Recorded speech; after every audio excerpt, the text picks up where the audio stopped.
여러분 평안히 주무셨습니까? 오늘 우리 조상국 형제 특별한 참이 아주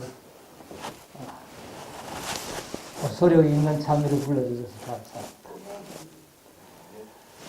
우리 조상국 형제님이 정말 그 마음에 믿음이 불같이 일어나는데, 또 사단은요 이런 사람들을 이용해가지고 아주 길을 꺾으려고 우리 또 전형제를 사단이 괴롭힐 때가 많이 있습니다. 우리 전형제는 오늘 그 찬미의 내용처럼 그리스도를 참 힘으로 삼고 승리하시는 정말 승리자가 되도록 여러분 기억하시고 기도만 해주시기 바랍니다. 감사합니다. 오늘은 우리 에스겔 34장에 있는 말씀을 이 아침에 좀 보도록 하겠습니다.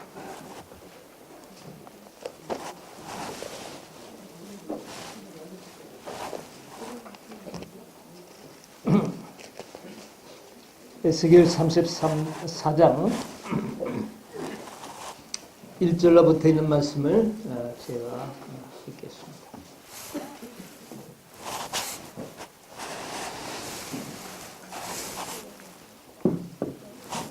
여호와의 말씀이 내게 임하여 가라사대, 인자야 너는 이스라엘 목자들을 쳐서 예언하라. 그들 곧 목자들에게 예언하여 이르기를, 주 여호와의 말씀에 자기만 먹이는 이스라엘 목자들은 화 있을진저. 목자들이 양무리를 먹이는 것이 마땅치 아니하냐.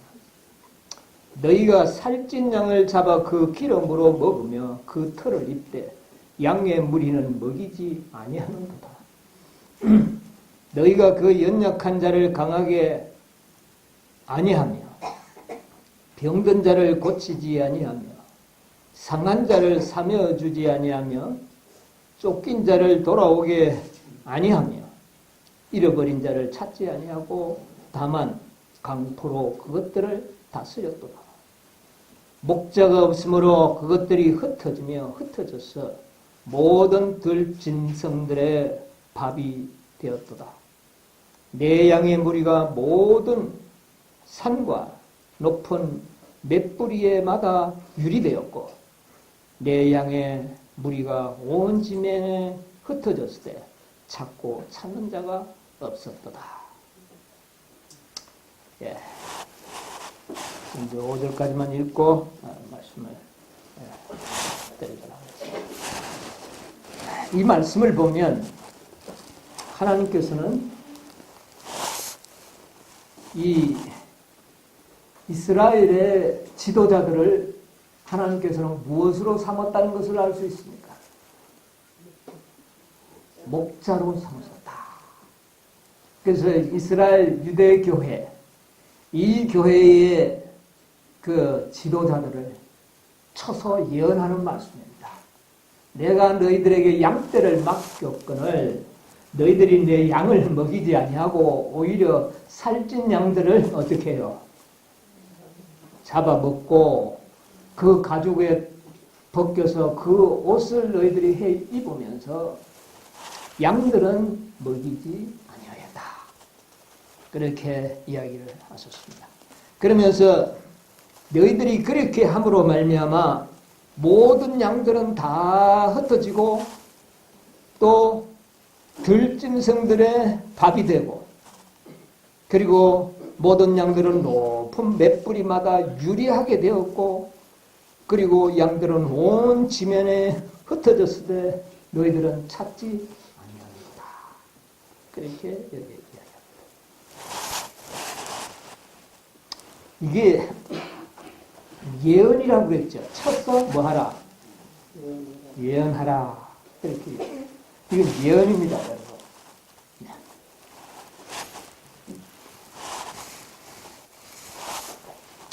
우리가 고린도전서 10장에 보면 이스라엘의 모든 역사는 우리들의 뭐가 된다고 그랬어요? 그 우리들 다. 특히 언제를 살아가는 사람들. 마지막 때를 살아가는 우리들에게 특별히 뭐가 된다? 거울이 된다.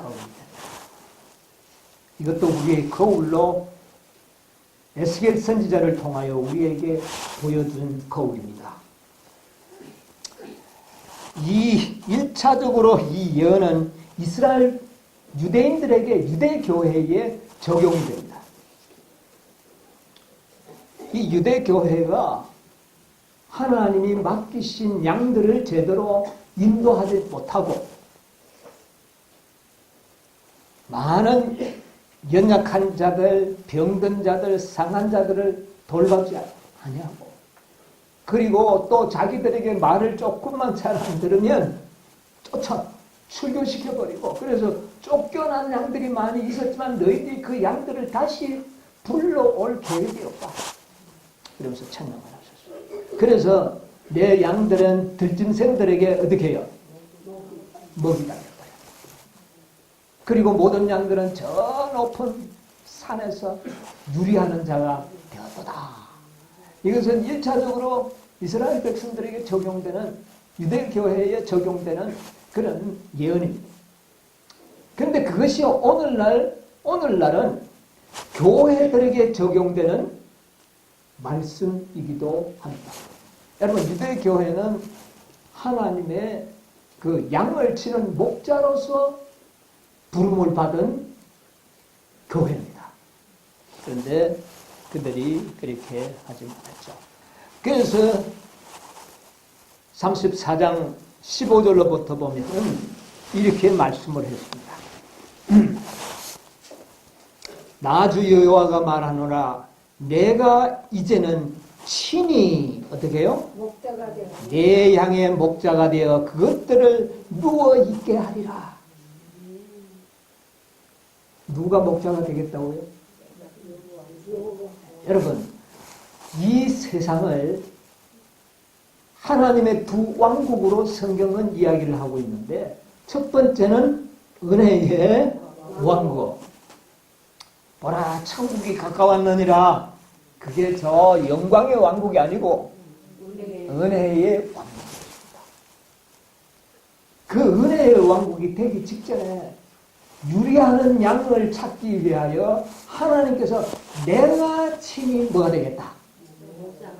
목자가 되리라고 예언을 합니다. 이거 예언입니다, 여러분. 그래서 내가 목자가 되어 그것들을 뭐 하게 하리라? 누워있게 하리라. 여러분, 왜 누워있게 합니까? 여러분, 뭐가 가장 편합니까? 누워있는 거. 여러분, 복음은 양들을 누워있게 하는 기회입니다. 그러니까 예수님께서 친히 목자가 되어 오셔서 양들의 마음을 편안하게 하고, 왜 양들이 편안할까요? 정말 염려 없이 모든 것을 누구를 신뢰할 수 있으니까, 목자를 신뢰할 수 있으니까 평안히 누워서 되새김질만 그냥 입만 감싸 보시죠. 여러분, 양들이 뭐합니까? 풀을 막 먹고 와서 계속 씹어야 얼마나 맛있게 먹는지 몰라요. 우리는 이 듣는 이 복음이 우리에게 그렇게 맛있어야 돼요. 돌아다니면서 씹는 게 아니라 평안히 누워서 그 속에 있는 거 욱 해갖고 씹어내서, 여러분, 이 집에서 들었던 거 많이 그냥 막 무조건 들었죠? 여러분, 집에 가서 되새김질, 누워서 되새김질 좀 하세요. 그런데 하나님이 친히 목자가 되시면 양들을 그렇게 편하게 인도합니다. 그 잃어버린 자를 찾으며 쫓긴 자를 어떻게 해요? 돌아오게 하는. 상한 자는요? 삼해주고 병든 자는 강하게 하리라. 그러나 반대로 살찐 자와 강한 자는 내가 멸하고 공의대로 그것들을 먹이리라. 이 목자들을 위해. 목자들이 양 먹이느라고 막 돌아다니면 살찔 수가 없어요. 그런데 살쪘다는 거 보니까 이거 제대로 양을 안 먹였다는 겁니다. 산을 돌아다니면 살이 어떻게 찌겠어요? 목자가 살이 뒤룩들겠다고 그건 목자가 자격이 없어. 그런 자들을 내가 어떻게 하겠다. 네.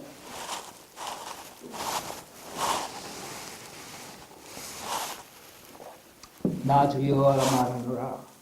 나의 양떼 너희여, 내가 양과 양의 사이와 수양과 수용소 사이에 심판하노라. 그렇게 이야기했어요. 여러분, 이 예언이 성취되었습니까? 군적으로 성취되었어요. 이 유대교회가 목자로서의 사명을 감당하지 못할 때에 예수님이 친히 오셔서 목자가 되셔서 흩어진 양들을 어떻게 해요? 모으고 병든 자를 강하게 하고 상한 자를 고쳐주고, 그게 예수님이 이 땅에 오셔서 하신 거예요. 그래서 나는 무슨 목자라? 선한 목자라. 선한 목자는 양들을 위하여 뭐 한다? 목숨을 버린다. 여러분, 목자는 양을 잡아먹는 게 아닙니다. 목자는 양들을 위하여 희생할 수 있는 정신이 필요합니다. 그런데 예수님이 오셔서 목자가 어떻게 생애를 살아야 하는지를 우리에게 3년 반 동안, 특히 공생애를 통한 그 3년 반의 생애는 참 목자상을 우리에게 보여줬습니다. 그리고 이제 은혜의 왕국을 세우시고 우리 주님께서는 하늘로 올라가셨습니다. 여러분, 은혜의 왕국에 들어가면 사는 자들은 영광의 왕국은 어떻게 됩니까? 여러분, 믿음으로 말미암아 우리는 은혜의 왕국에 들어갑니다. 지금 우리가 무슨 왕국에 들어왔습니까? 은혜의 왕국에 들어왔어요. 여러분, 은혜의 왕국에는 모든 것이 무엇이다? 모든 것이 은혜더라. 모든 것이 은혜예요. 은혜라는 말이 선물이라는 말 아닙니까? 값없는 은혜였어.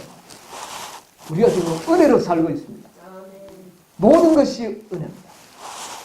그런데 영광의 왕국에 어떻게 들어갈까? 많은 사람들이 은혜의 왕국에 살면서도 어떻게 영광의 왕국에 들어가지? 이런 고민을 하는 양들이 얼마나, 이게 거짓 목자들이 잘못 가르쳐서 그런 겁니다. 여러분이요, 은혜의 왕국에 들어온 사람들은 영생 가운데 사는 겁니다. 은혜의 왕국이 바로 영생이에요. 영생은 이미 시작되었다.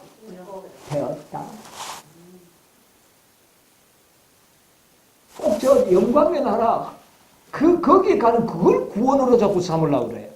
여러분, 구원은 지금 우리의 있는 겁니다. 이 은혜의 왕국에서 은혜를 풀어서, 은혜는 많이 누리면 누릴수록 안전합니다. 이 은혜의 왕국에 은혜를 풍성히 누리는 자들은 영광의 왕국은 얻는 것이 아니고 상속으로, 그냥 부모가 자녀들에게 유산 물려주는 것은 당연합니까? 당연한 거예요. 믿음으로 우리가 하나님의 자녀가 되는 권세를 받은 우리는 이제 이 영광의 나라는 뭐로 얻는 겁니까? 상속이에요. 상속.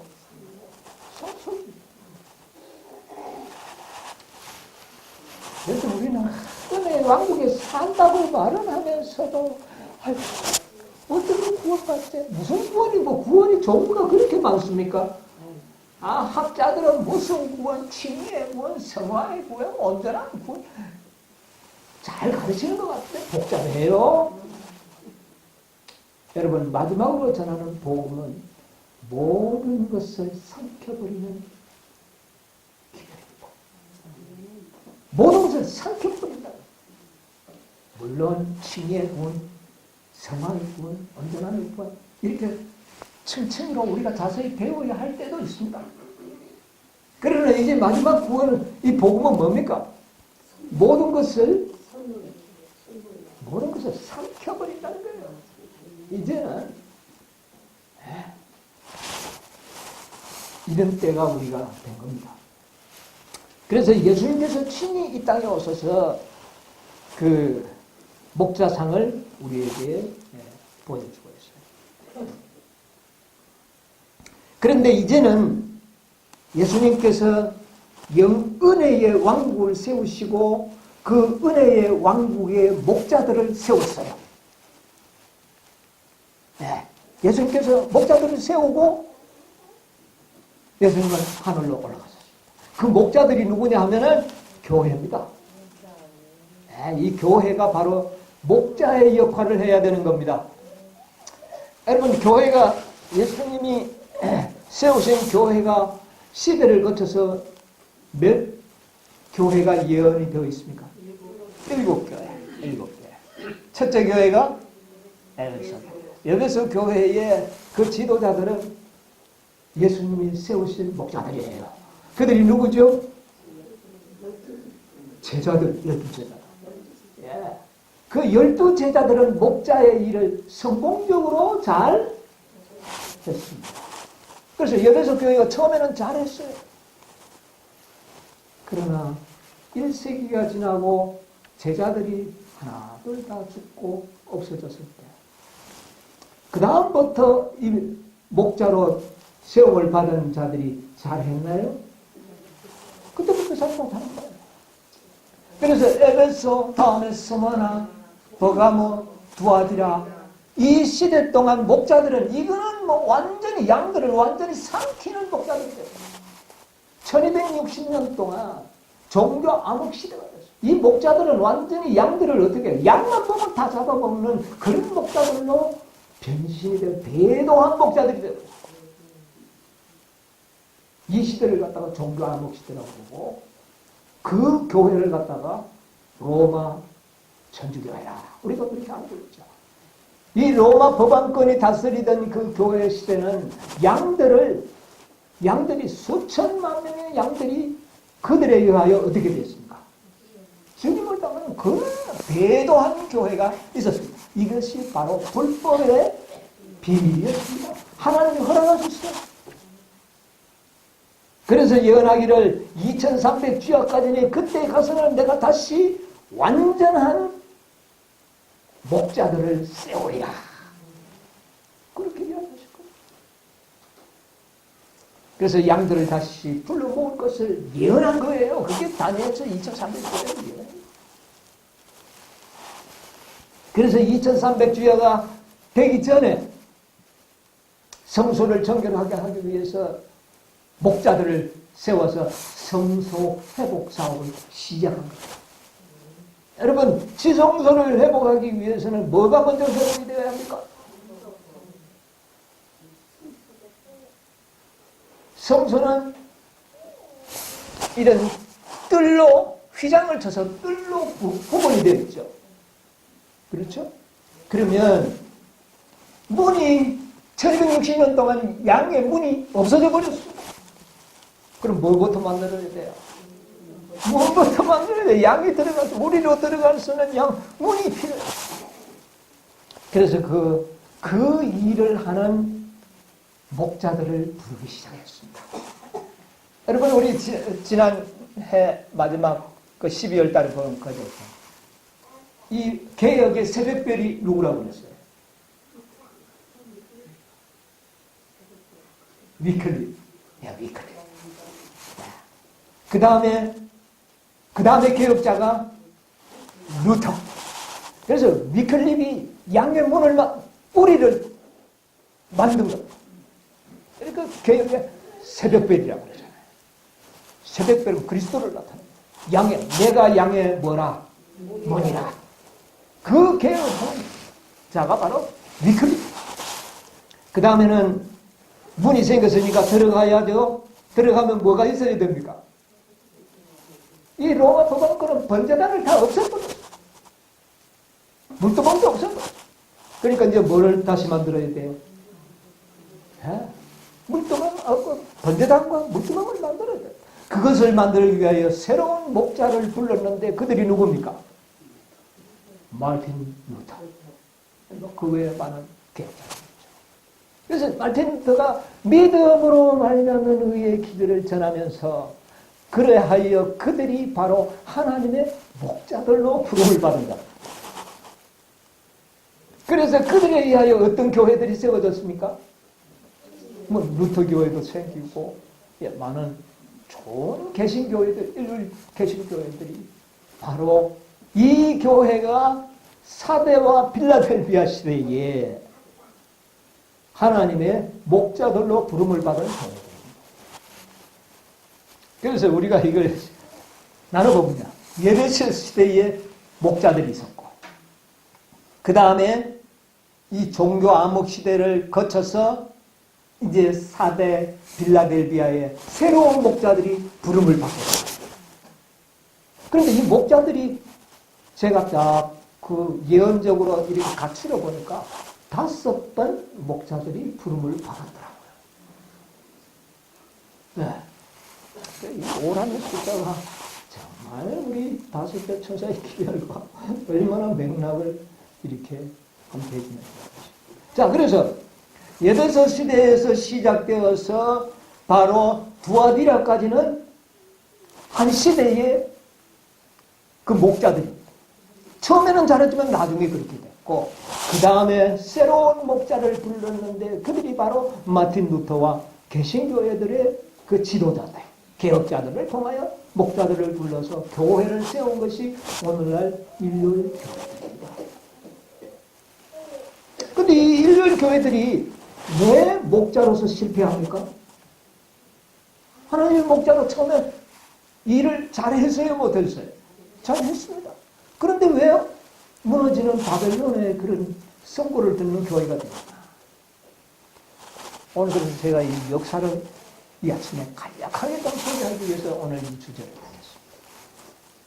여러분, 초기 문집 226페이지를 보면은 교회와 세상이 연합한 그 교회가 바로 개신교회들입니다.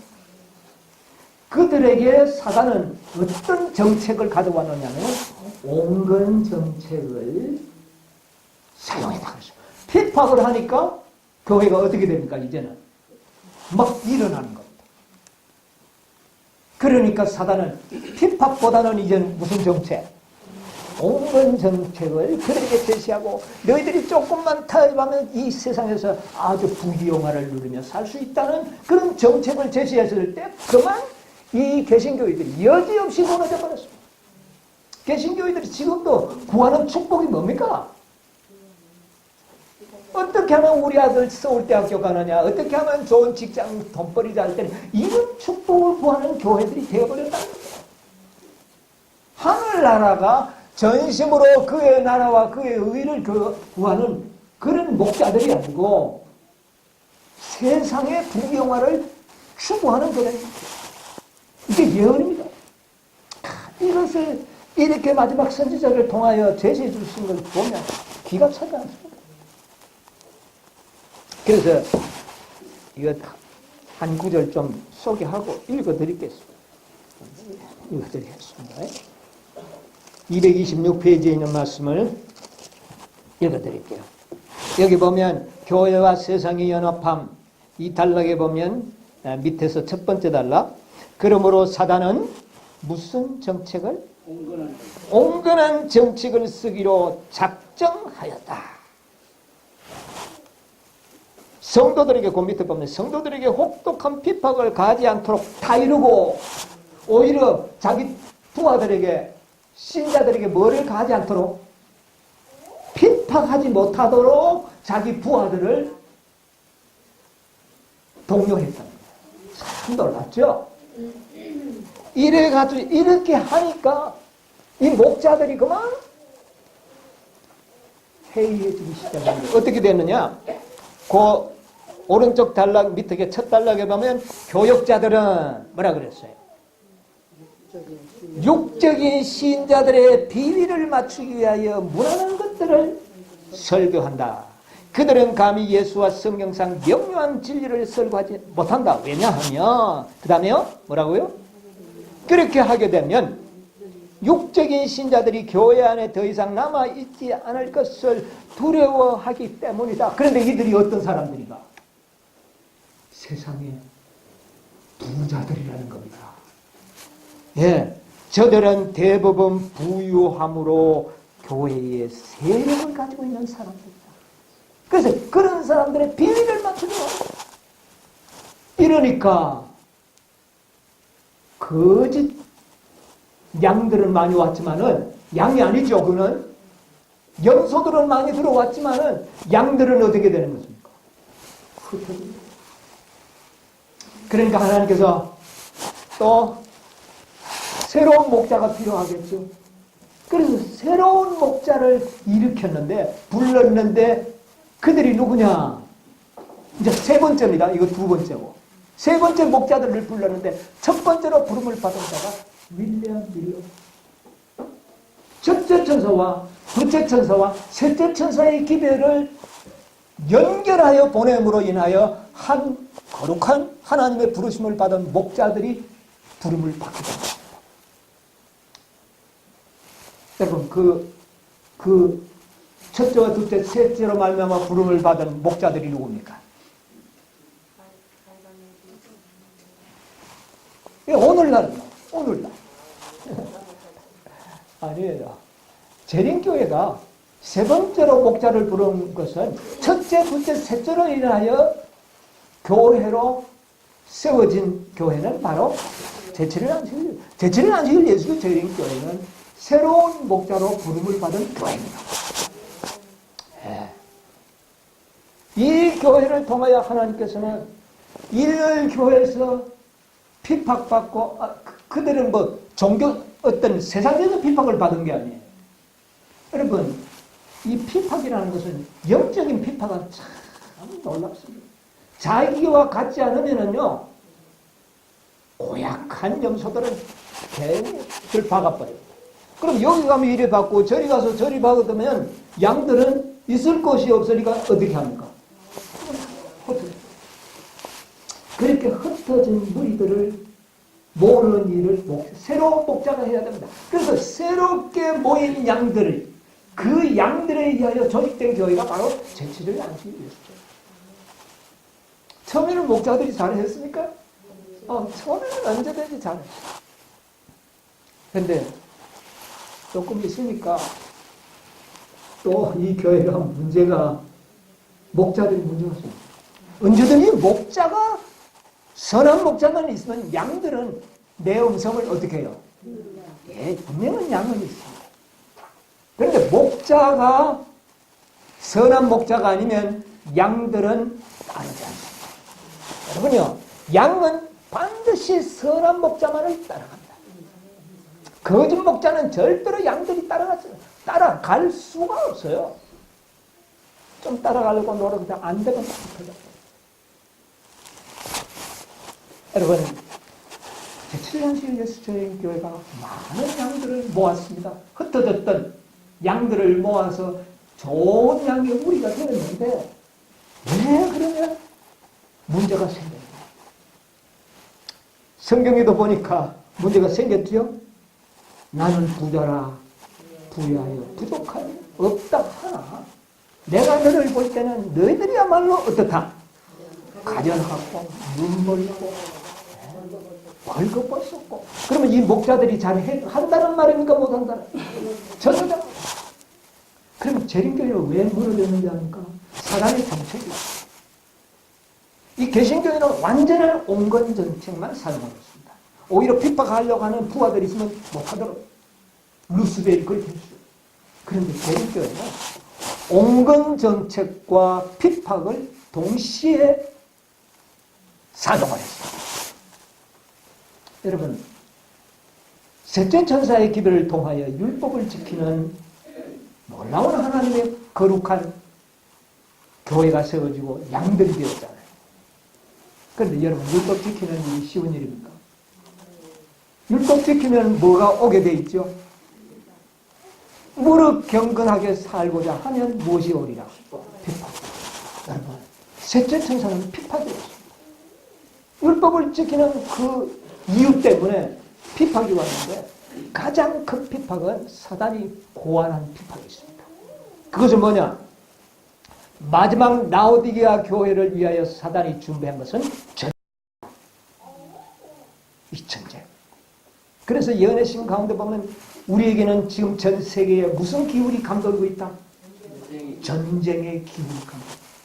전쟁을 위하여 우리의 믿음은 어떻게 준비되어야 한다. 그런데 전쟁이 많이 있었습니까? 없었습니까? 1차 대전과 2차 대전을 통하여 재림교회가 큰 시험을 받습니다. 물론 그 시험을 받기 전에 그들은 먼저 기별의 시험을 먼저 받았죠. 그러나 그것으로 인하여 그 목자들이 이렇게 된 것은 아닙니다. 근데 그런 일은 있었지만 목자로서의 책임을 하고 있는데 어디에 가서 문제가 생겨버립니까? 전쟁에서. 1914년에 전쟁이 오니까 목자들에게 직접적인 핍박이 왔습니다. 그랬을 때 그 지도자들은 어떻게 해버렸죠? 어제 우리 강경사님께서 읽어드렸죠? 우리는 안식일에도 전쟁에 참여한다. 이런 항복각서를 쓰게 되는 그런 목자가 되고 나왔습니다. 그러니까 핍박에 곤두.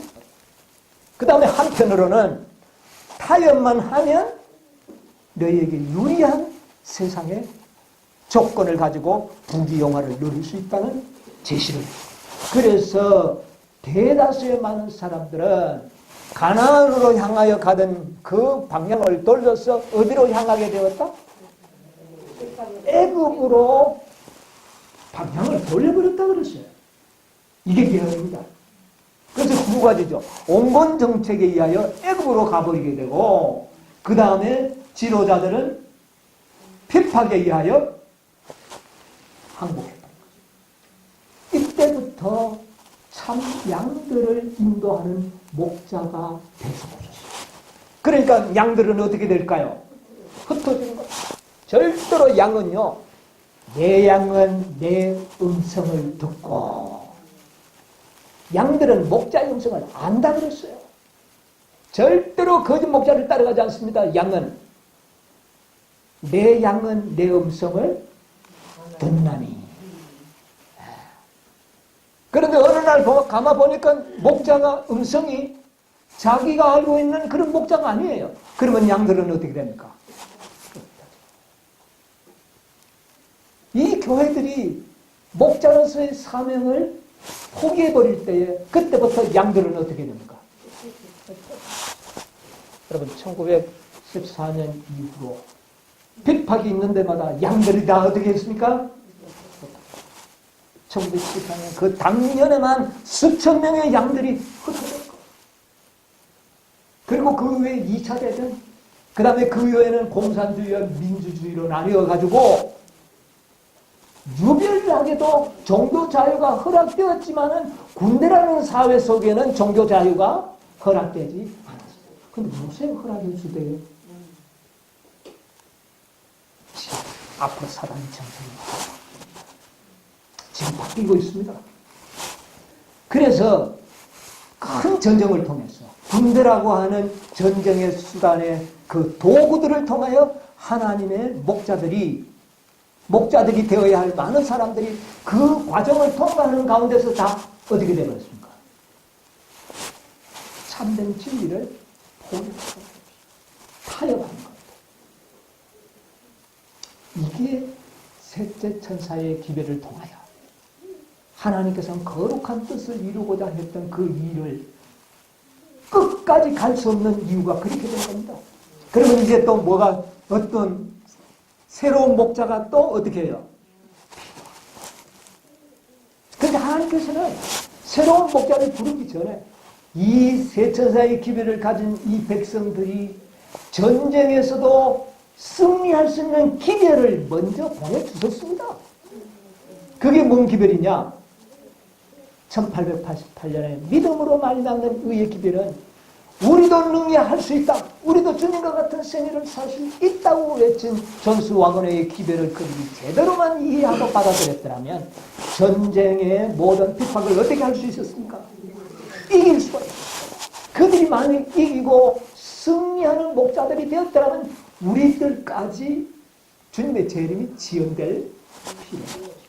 그 기회를 받았더라면 그때로부터 2년 후에는 어디에 가버렸을 것이다? 하늘에 갔을 것이다. 그러나 그 기회를 받지 아니함으로 인하여 목자들이 다 원수에게 항복해버립니다. 그래서 이 기별을 기초로 하여 새로운 목자들이 부르심을 받았는데 그 목자들이 누굽니까? 예? 넷째가 있어야 다섯째가 오죠. 예. 이 SDA가 세 번째 목자였다면 개혁운동과 또 이 1888년의 기별을 신봉하는 어떤 선교단체들은 바로 넷째 목자로 부름을 받은 사람들입니다. 이 넷째. 그래서 이 넷째가 이제 부르심을 받아서 하나님의 목자로 지금 꽤 오랫동안 이렇게 지내왔습니다. 근데 넷째 목자가 끝까지 충성을 하지 못한 것 같아요. 여러분, 넷째 천사. 다시 말하면, 네 번째로 부름을 받은 목자들이 재림교에서 흩어진 양무리들을 신속하게 모았습니다. 여러분, 1914년에 흩어지는 많은 양무리들을 신속하게 모아서 유럽과 이 남미 쪽에는요, 오늘날 재림교회보다 더 힘있는 교회로 단일됐습니다. 많은 흩어져 있는 믿음의 그 사람들을 신속하게 불러 모아서 조직한 것이 바로 개혁운동이에요.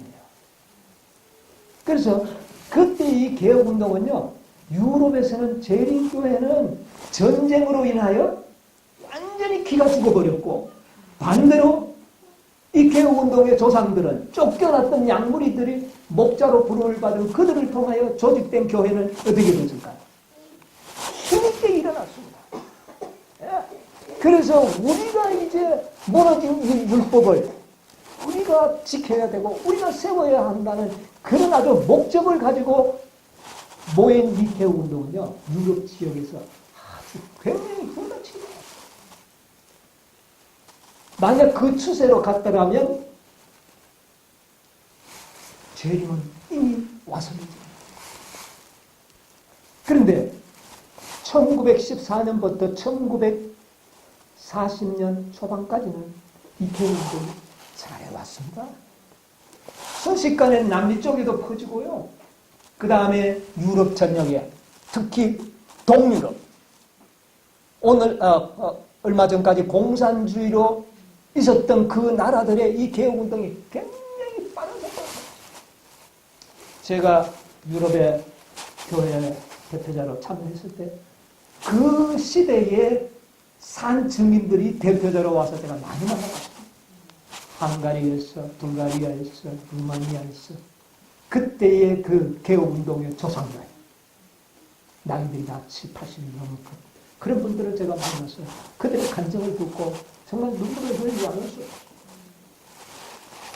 그렇게 되었는데 그만 이 개혁운동이 어떻게 사단의 유혹에 빠져나가냐면 이 개혁운동은 상당히 그 하나님의 율법을 높이고 다는 강력한 의지가 있었습니다.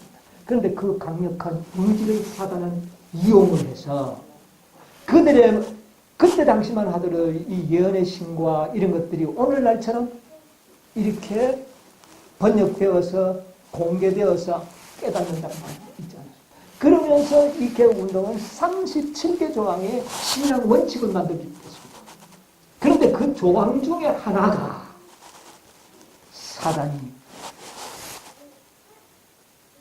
성경과 예언신에 맞지 않는 조항이 거기에 기록됩니다. 그것이 바로 뭐냐면 여러분 자꾸 이혼과 재혼하니까 뭔 말인지 잘 몰랐죠. 결혼제도라고 하는 그 원칙에 의하여 원칙 속에는 어떤 원칙에는 죽음 이외에는 한 번 결혼하면 이혼도 또 또 이혼이 됐다 할지라도 재혼은 불가하다. 이렇게 명령을 박아놨어요. 로마서 7장에 보면 여자가 결혼을 하면 한 남자에게 묶이지만 남자가 죽으면 자유하게 된다. 그러니까 죽기 전에는 여자는 뭐가 없다? 자유가 없다. 이 원칙만 이야기합니다. 그래서 그 원칙이 처음에는 뭐 좋았어요. 뭐 그대로 가니까 문제 없었어요. 성경적으로 맞았어요. 그러나 1951년에 왔을 때 사단은 이 교회를 혼란케 만든 계교를 가지고 있어요. 그게 뭐냐 하면은 사역자 중에 한 분이 전쟁통에 다리를 잃어먹었어요. 이 다리가 절단돼 버리니까 그의 부인이 믿음이 연약했는지 남편을 버리고 다른 남자가 결혼을 해버리는 사건이 있었어요. 그러니까 이 목사님이 이 목사였어요.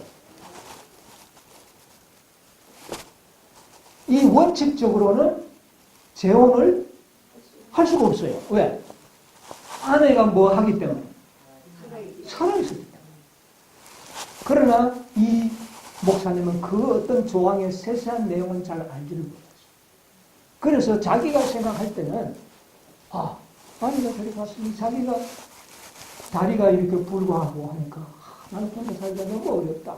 그래서 재혼을 해야 되겠다고 해서 별 생각을 하지 않고 재혼을 해버린 거예요. 하려고 계획을 했던 거예요. 그런데 나중에 그것이 1951년에 그래서 그 여자와 재혼을 하려고 계획을 세웠는데 어떤 분이 뭐라고 이야기하느냐. 당신은 아내가 비록 갔지만은 살아있기 때문에 재혼을 할 수 없습니다. 원칙을 가르쳐 줬어요. 그러자 이분이 뭐라고 그러냐. 나는 미쳤던가 하는 거야. 그래서 그 결혼을 할 계획을 취소해버린 거예요.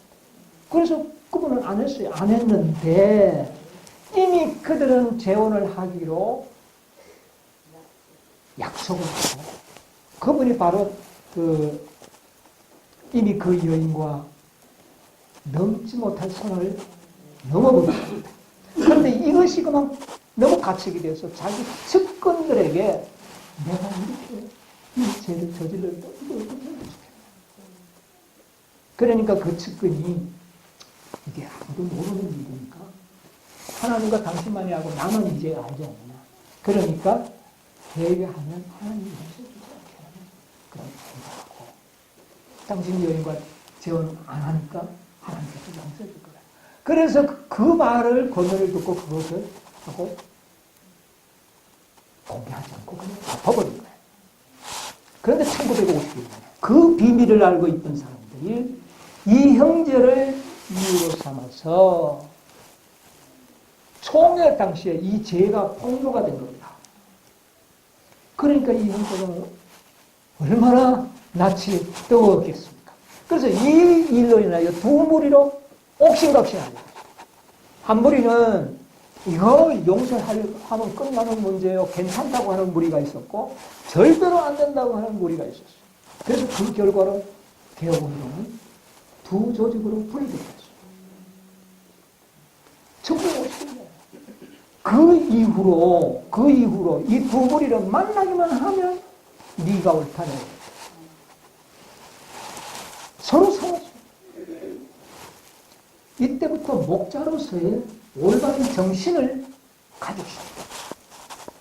여러분 교단이 이렇게 싸우게 되면요 무서운 그 인간의 그 악의 본성들이 나옵니다. 그때 거짓말을 하는 것은 거짓말이 아닙니다. 의를 위하여 거짓말하는 것처럼 생각. 그래서 중상모략이 교회 안에서도 일어납니다. 여러분 바리새인들이 중상모략 많이 했습니까? 엄청나게 했죠. 그런데 종교적인 미명 안에 그것이 허용되는 거예요. 그래서요 떨어져 뭐 일이 있을 때 다 선한데 부딪히는 걸 보면 중상모략이 막 나와서 그리스도의 풍성을 잃어버리고 목자로서의 사명을 잃어버린 겁니다. 여러분 이것이 연결되어 나와서 오늘날의 이르기까지 우리가 이 개옥운동의 70년의 역사를 보게 되는데, 그때부터 개옥운동은 그 발전되던 선거가 더 이상 발전이 없어요. 그때 그 세력이나 지금 세력이나 별로 발전되지 않습니다. 서로 이쪽 편에 가서 교인들 모아놓으면 저쪽 편에 와서 교인들 뺏어가고 서로 하고. 특히 아프리카가 예를 들어서 이쪽 개운동에 가서 전도해놓으면 이쪽 개운동에 그건 우리가 원인거야. 그런데 다른 사람들 와서 저 사람 타락했어. 이렇게 싸우는 교회가 없다. 그러니까 여러분, 이런 목자들을 통하여 마지막 사업을 마칠 수가 있을까요? 없어요. 자, 에스겔 34장 21절에 말씀이 바로 있습니다. 이 상태는 바로 교회의 상태입니다. 너희가 어떻게 해요? 옆구리와 어깨로 밀떠뜨리고 모든 병든 자를 뿔로 받아 무리로 밖으로 흩어지게 하는구나. 서로 싸우는 것은 서로 뿔로 치고, 이게 교회. 모든 교회가 이런 전철을 받아. 그러니까 양들은 그 속에 있을 수 있나요? 흩어지는 겁니다. 자, 그래서 네 번째 목자들이 성공하지는 못해요. 처음에는 다 목자들이 잘 했습니다. 그러면 이제 또 새로운 목자가 있어야 되지 않겠습니까? 그런데 이미 시간표는 얼마나 흘러왔습니까?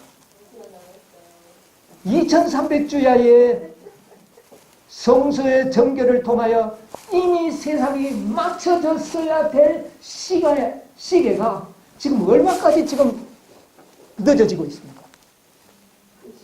여러분이요, 셋째 천사의 기별을 개신교회가 받아들였더라면 이미 1844년 그 즈음에 이미 세상은 마칠 수가 있었다고 기록하고 있습니다. 그런데 마칠 수가 없었어요. 자, 그 다음에 1888년에 또 한 번의 기회가 주어졌습니다. 그 기회를 받아들였다면 우리는 몇 년 후에는 또 마칠 수 있는 기회가 주어졌습니다. 그런데 못 마치고 지금 1844년에서 거의 1080년이 180년이 흘러가는 이런 긴 기간이 흘러가는 거예요. 이제는요, 마쳐야 할 때가 되었습니다. 마지막 목사를 찾는 것입니다. 마지막 목사가 누굽니까? 여러분, 다섯째 천사가 누군지 아십니까? 다섯째 천사가 누굽니까? 여러분, 강 목사가 다섯째 천사 목자입니까? 물론 목자 밑에 이 가장 마지막에 속하는 작은 목자는 될 수 있지만 다섯째 천사를 대표하는 목자는 아닙니다. 여러분, 다섯째 천사는 내 백성아, 흩어진 양무리를 보고 내 백성아 거기서 어떻게 해요? 나오라! 목자가 그렇게 외칩니다. 외치면 양들은 그 음성을 듣고 나옵니다. 우리는요, 그렇게 나오는 양들을 이렇게 좀 돕고 안내하는 그런 목자, 문지기 역할을 좀 하고 있습니다. 그러면 내 백성아 거기서 나오라고 하는 이 목자, 어떤 목자인가요? 여러분이요, 옛날 유대 나라가 목자로서 실패하고 은혜의 왕국은 이제 세워져야 할 직전이 됐는데도 목자들이 정신을 차리지 못할 때에 누가 친히 오셨습니까? 내가 친히 목자가 되리라.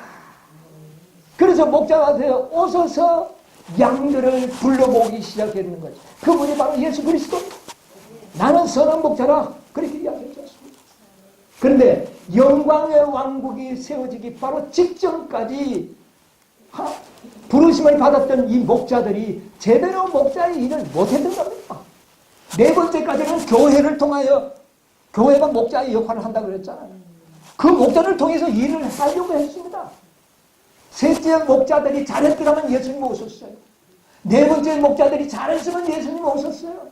그런데도 그들이 잘 못함으로 말미암아 부득불 누가 오셔야 하는 겁니까?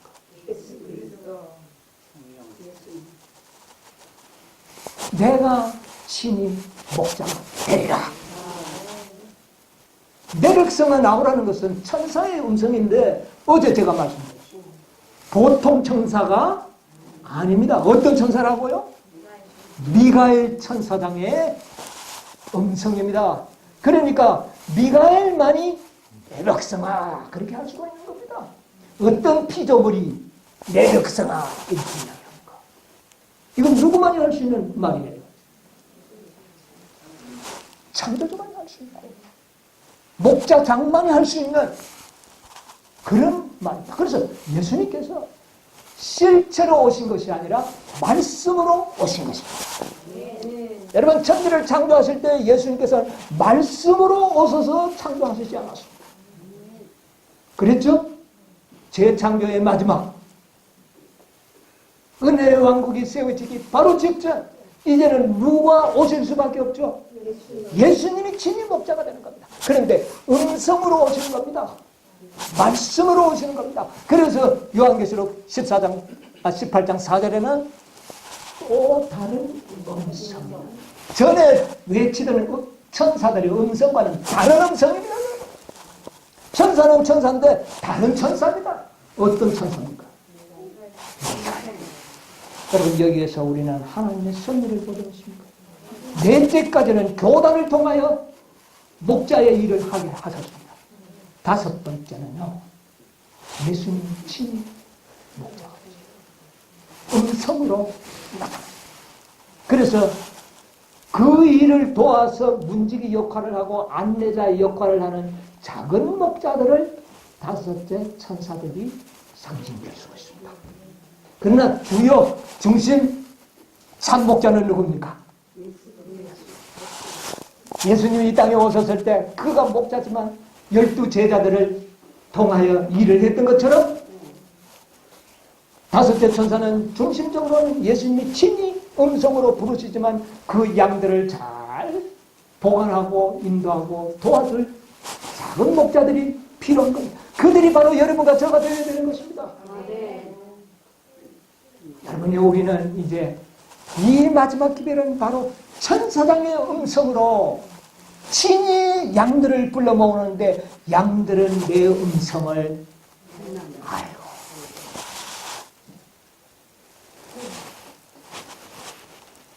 그래서 모이는 것이 바로 14만 4천인들의 열매들을 모으는 거죠. 지금까지 셋째 천사의 기별에서부터 이미 구속의 열매들이 수요가 차가고 있었습니다. 이제 마지막 이 수요를 채우는 사업은 다섯째 천사에 의하여 완성이 됐다. 그 일을 누가 완성시키느냐? 예수님이 친히 하실 것입니다. 그 일의 조력자로서 우리들이 부릅니다. 그 조력자들은 하나가 아니고 전에는 목자들 부를 때는요 한두 명의 기별자들이 뚜렷하게 있었어요. 그런데 다섯째 천사의 이 조력자로 부름을 받은 작은 그런 천사의 직분을 맡은 사람들은 많은 천사들이 어느 한두 명이 아닙니다. 다섯째 천사의 기별을 전한 것은 모든 것을 삼켜버리는 뭐가 삼켜버린지 압니까? 18장 천사는 그의 영광을 가지고 있는 천사입니다. 의의가 뭡니까? 그분의 영광입니다. 여러분 이건 이론과 변론이 아닙니다. 뭐 믿음으로 말이 안 나지 이렇고 변론이 아닙니다. 이제는 뭐가 나타나는 겁니까? 그의 영광 품성을 드러내. 여러분이 앞으로 우리는 의도적으로 하나님의 품성을 나타내는 것을 습관으로 키워야 합니다. 여러분이 우리가 무슨 욱하는 일이 일어날지라도 우리의 사명이 뭡니까? 그의 영광을 나타내는 겁니다. 여러분 우리가 하나님의 영광을 나타내지 않으면 안 됩니다. 이게 다섯째 천사가 맡은 사명입니다. 우리는 오직 누구의 영광만을 나타내야 된다? 그의 영광만을 나타내야 된다. 근데 우리는 너무나도 자주 자신의 영광을 나타냅니다. 자기의 의를 나타냅니다. 내가 뭐 했고, 내가 뭐 했고, 내가 잘났고, 내가. 여러분, 앞으로는 내가 없어지는 겁니다. 다섯째 천사는 그런 기별이기 때문에 모든 것을 삼켜버린 거예요. 이 기별을 깨달으면 내가 없어져 버리는 겁니다. 내가 없어질 때 모든 것은 이루어집니다. 그분이 다 하시다. 모세가 왜 실패했습니까? 38년 지나고 40년이 지나서 두 번째 가데스에 왔을 때 왜 그가 실패했습니까? 내가 자신의 의가 튀어나와버린 겁니다. 그러니까 하나님의 영광을 너희들이 나타내지 않았다. 그러므로 너희는 가난해. 여러분, 이제 다섯째 천사는 내 의를 나타내면 안 됩니다. 내가 뭐 했다, 내가 잘한다, 나를 통하여 뭐다. 여러분, 앞으로 그런 말은 우리 입에서는 나오면 안 됩니다. 오직 누구의 의만을 드러내야 돼요. 오직 그의 영광, 모든 영광은 그분이 받으셔야 돼요. 나는 없어져야 합니다. 그것이 다섯째 천사의 그리스도 우리의 의의 기별입니다. 그러므로 모든 기별을 삼켜버리는 겁니다, 여러분요. 그냥 뭐 삼킨다니까 이것만 있으면 됐다, 율법은 필요 없다, 이렇게 해석을 하려고 합니다. 말도 안 되는 거예요. 나의 의는요, 없어져요. 나는 없어져야 합니다. 오직 그리스도만 나타나야 돼요. 그의 영광만을 나타내. 이게 다섯째 천사의 사명입니다. 여러분이 우리가 무슨 일을 할 때에 그리스도의 영광이 되지 않는 일은 절대로 하면 안 됩니다. 여러분, 다섯째 천사 광야에서 노뱀을 든 것이 다섯 번째 기별입니다. 그 이후에는 이스라엘 백성들에게 복음이 더 이상 주어집니다. 여러분, 이스라엘 백성들 출애굽에서 광야 저 가나안까지 가는데 5번의 복음이 전해졌습니다. 끼 맞추는 거 아닙니다. 5번 주어졌어요. 첫 번째 언제 주어졌습니까? 6월절. 6월절이 첫째 천사의 기별이에요. 두 번째는요? 그건 절기고요. 두 번째 복음은 홍해를 건널 때 여호와께서 말하겠습니다.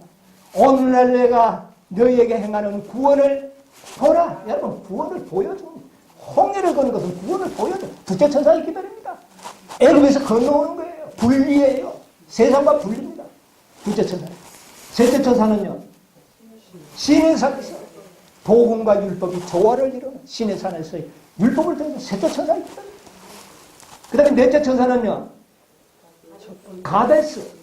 첫 번째 가데스에서 요소와 갈렙을 통하여 주어진 기별이 바로 넷째 천사의 기별입니다. 우리는 능히 들어갈 수 있다. 놀라운 기별입니다. 그럼 다섯째는요, 40년 이후에 또다시 가데스에 왔을 때에 노뱀을 쳐다보면, 누구든지 노뱀을 쳐다보면 이게 모든 것을 덮어버리는 거예요. 쳐다보면 사는 겁니다. 모든 것을 사는 거예요. 그 이후에 복음은 없습니다. 그 다음에는 가나안에 들어가는 겁니다. 홍해 건너는 것은 늦은이를 받는 겁니다. 늦은이라고 들어가는 겁니다. 참 요단 간 겁니다. 여러분, 이렇게 돼 있는데 5번째에 해당했던 그 시점에서 모세가 하나님의 영광이 아닌 누구의 영광? 자기의 의를 드러내기 때문에 결단코 모세는 들어갑니다. 상징이 그렇습니다. 모세가 구원 못 받는 거 아닙니다. 특별 부활이 일어났으면 이미 하늘에 있습니다. 그러나 상징적으로 진리를 잘못 드러냈기 때문에 구속의 경륜을 올바로 세우기 위하여 그는 누보산에서 뭐 할 수밖에 없었어요. 가나안 땅을 볼 수는 있었지만 들어갈 수는 없었어요. 표상과 실체가 얼마나 정확합니까? 여러분, 자신의 의를 드러내지 않게 되길 바랍니다. 여러분, 우리는 절대로 영혼들과 논쟁하지 마십시오. 이 바로 노뱀 사건, 이 사건 이후에 이스라엘 백성들은 이야기했죠. 뭐가 사라져버렸다고? 논쟁도 없어졌고 시기, 질투, 불평, 원만이 없어졌습니다. 여러분, 어떤 이유에서도 불평과 불만은 하나님의 영광이 될 수 없습니다. 우리의 입에서 사라져야 됩니다. 이유가 없습니다. 다섯째 천사의 사명은 그런 거예요. 오직 영광은 누구에게만요?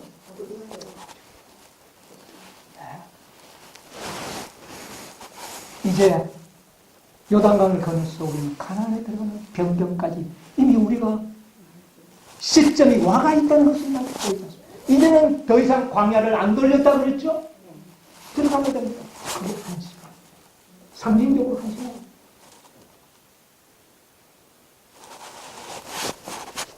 우리는 연합해야 됩니다. 끼리끼리 연합해야 됩니다. 교단적으로 일하는 시기는 이미 지났고 예수님이 친히 일하는 일의 조력자로서 우리는 일하는 사람들. 여러분, 우리가 큰 교단을 만들고자 하는 의도도 없지만 그런 시간도 없습니다. 어제 제가 읽어드리는 말씀 한번 다시 상기시켜드리고 말씀을 드리도록 하겠습니다. 증언복음 2권 13페이지 끼리끼리 뭐 할 것이다? 다섯째 천사는 끼리끼리 모여서 주님의 영광을 드러내는 사람입니다. 이들을 일컬어 남은 무리라. 같은 축복의 샘에서 마시는 사람들은 같은 축복에서 마시려면 믿는 진리가 같아야 됩니다. 현대진리 첫째, 둘째, 셋째, 넷째, 다섯째 같은 셈입니다. 이런 자들은 밀접히 결속될 것이다. 신자들의 마음속에 거하는 진리는 복되고 행복한 연합을 이루어줄 것이다. 조직으로 막 묶지 않아도 뭐가 우리를 연합하게 해준다고? 진리가 행복하게 연합. 거짓 목자들 뭘 가지고 묶고 있습니까? 조직이라는 밧줄로 갖다 묶어서 못 받아나가다. 우리의 밧줄은 무슨 밧줄이죠? 평안이 매는 복음의 줄로 묶어놓은 것입니다. 그것은 행복하게 하는 거죠. 그것은 양들로 누워 쉴 수 있도록 해주는 거죠. 이루어질 것이다. 그리하여 그리스도께서 당신과 하나님 아버지가 하나 되신 것이다. 당신의 제자들을 하나되게 해달라고 하신 그 기도는 응답될 것이다. 이 기도가 여러분과 저희 사이에 이루어지게 되기를 간절히 바랍니다. 여러분, 하나님의 우리를 인도하시는 모든 구속의 섭리를 볼 수 있습니까? 어느 지점에 와 있는지 여러분 볼 수 있습니까? 다섯째 천사의 복음이 어떤 복음인지 이해하시겠습니까?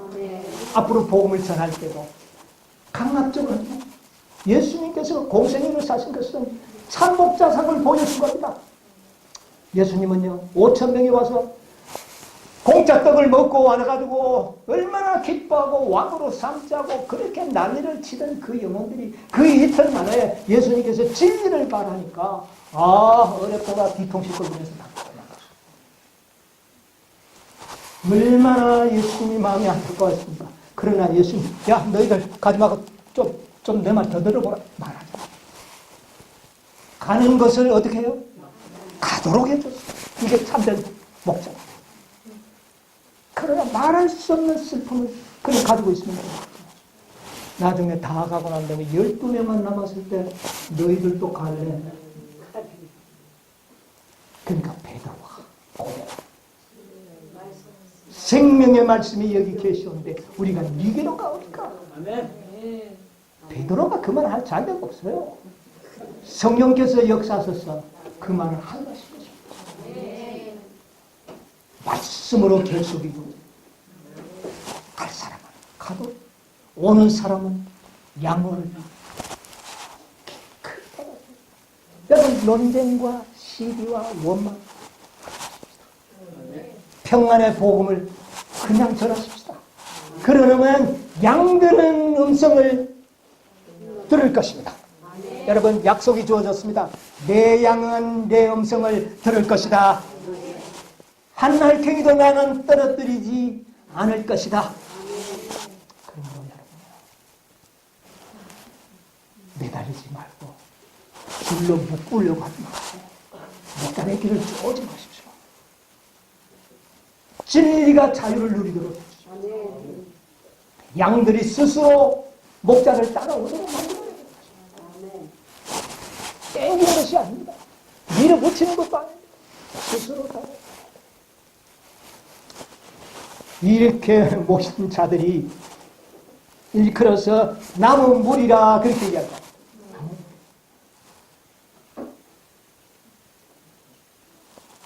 선지자는 사도행전에 보면 590페이지에 보면 남은 무리의 최후의 승리를 보았다. 근데 그들이 가만 보니까 누구였어요? 내가 보니 불이 섞인 유리바닥 같은 것. 이기고 벗어난 자들이 유리바닥하에 서서 모세의 노래를 불렀다. 누굽니까? 14만 4천인이 썼는데 남은 무리가 누구였다고요? 승리한 자들이 누구였다고요? 그들이 수요가 차면 그들은 어린 양이 따라 어린 양이 뭐가 되기 때문에